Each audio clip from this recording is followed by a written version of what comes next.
আলাইহি ওয়াসাল্লামের এক ঘটনা আপনারা শুনেছিলেন। রাসূল সাল্লাল্লাহু আলাইহি ওয়াসাল্লাম অভাবের তাড়নায় এক কাফেরের বাড়ির মধ্যে গিয়ে কাফেরকে বলতেছে, ভাই আপনি যদি অনুমতি দেন আমি আপনার বাড়িতে কাজ করব। রাসূলের চেহারা মোবারক দেখে, এত সুন্দর চেহারা দেখে কাফের বলতেছে, হ্যাঁ আমি আপনাকে কাজ করার অনুমতি দিতে পারি, কিন্তু কাজের বিনিময়ে কোনো পারিশ্রমিক দিব না, কোনো টাকা পয়সা দেব না। কোনো টাকা পয়সা? তাহলে কি দেবেন?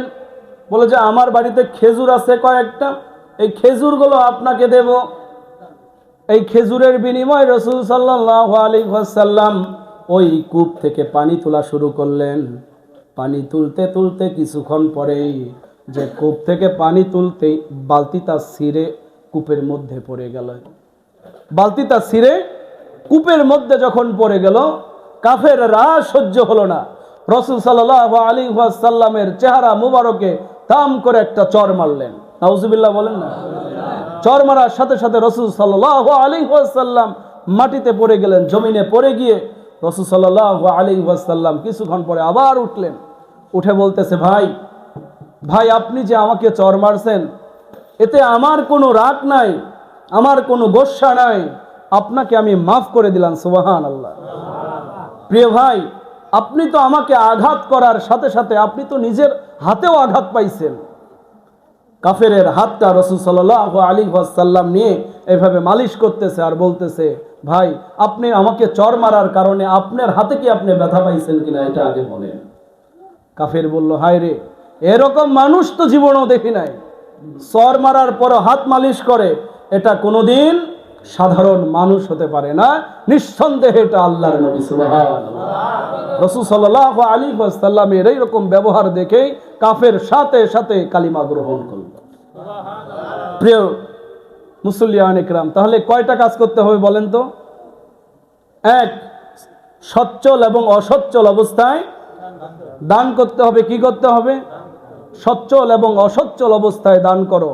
দুই, রাগকে কন্ট্রোল করেন। তিন, মানুষদেরকে ক্ষমা করা শেখা লাগবে, মানুষদেরকে ক্ষমা করা শেখা লাগবে। সম্মানিত হাজিরিন, তাহলে মানুষদের যদি আপনি ক্ষমা না করেন, কিয়ামতের দিন আল্লাহ আপনাকে ক্ষমা করবে? রাসূল সাল্লাল্লাহু আলাইহি ওয়াসাল্লামের হাদিস, যে মানুষের প্রতি রহম করে না, আল্লাহ তার প্রতি রহম করে না। যে প্রাণীর প্রতি রহম করে না, আল্লাহ তার প্রতি রহম করে না। আপনি মানুষের প্রতি রহম করেন, আল্লাহ আপনার প্রতি রহম করবে। মানুষকে ক্ষমা করতে শিখেন, মহৎ হতে শেখেন। সম্মানিত হাজিরিন, তাই আসুন আমাদের এই মসজিদ, বলেন তো এটা কি সরকারি কোনো অনুদানে চলে? সরকারি অনুদান আসে? সচ্ছল এবং অসচ্ছল অবস্থায় দান করলে কি হয়? সুলাইমান আলাইহিস সালামের কাহিনী তো শুনছেন আপনারা। হ্যাঁ, সচ্ছল এবং অসচ্ছল অবস্থায় দান করলে সদকা করবেন, বিপদ বালা মুসিবত আল্লাহ মাফ করে দেবে। যত কঠিন বিপদে পড়বেন সদকা করে দিবেন, অত কঠিন বিপদ আল্লাহ রাব্বুল আলামিন মাফ করে দেবে সদকার বিনিময়। এই জন্য এই যে মসজিদ, এটা কিন্তু সরকারের অনুদানে চলে। আপনার যে এবার যারা ধান কাটছে, এই ধান কাটার পরে এইখানে বলেন সব কি আপনার, নাকি যে আপনাকে দিয়েছে তারও হক আছে? জোরে বলেন না। কেউ বলে কেউ বলে না। সবাই একসুরে বলেন তো, সব আপনার হক নাকি যে দিয়েছে তারও হক আছে? তারও হক আছে। তাহলে তাকে কি দেওয়া লাগবে কি লাগবে না বলেন তো?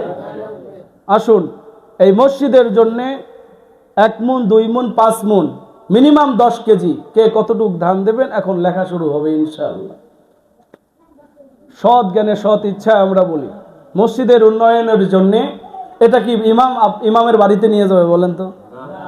তাহলে বলেন একটু সৎ জ্ঞানে সৎ ইচ্ছায় আল্লাহ রাব্বুল আলামিনকে খুশি করার উদ্দেশ্যে এই সম্পদ আপনি হয়তো কবরে নিয়ে যাবেন না।